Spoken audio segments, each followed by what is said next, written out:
6 pemain baru Barito Putra resmi menandatangani kontrak bergabung dengan Barito Putra untuk satu musim di Liga 1 2020, diantaranya Ilham Udin Armain, salah seorang pemain tim nasional Indonesia U23.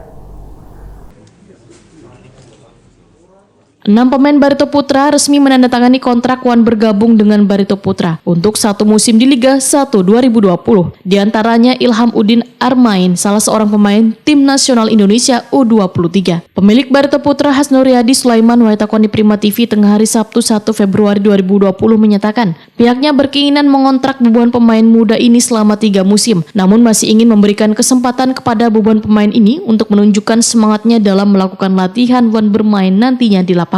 Hasnuriadi Sulaiman meminta bebuan pemain untuk mengikuti program pelatih Jajang Nurjaman yang dikontrak Barito Putra selama 3 musim untuk membawa prestasi bagi tim Laskar Antasari. Namun dari tim pelatih, ujar Hasnuriadi Sulaiman mengusulkan kepada manajemen untuk mengontrak mereka hanya 1 tahun dulu, karena untuk memberikan kesempatan membuktikan diri dan kemampuannya di lapangan.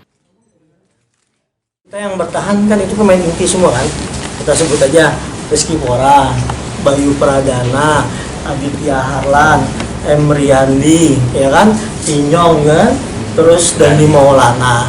Saya pikir kan mereka ini kan, ya mohon maaf, sudah cukup lama bersama kan. Makanya saya tanya Inyong tahun berapa? 2015. Ini Aditya Harlan tahun berapa? 2013. Saya pikir nggak ada alasan untuk kesulitan menyatukan satu dengan yang lainnya. Kemudian pemain-pemain yang kita naikkan juga mulai dari Pro Elite Academy kita udah terbiasa bermain dengan pola yang diajarkan oleh Coach Undari Karya.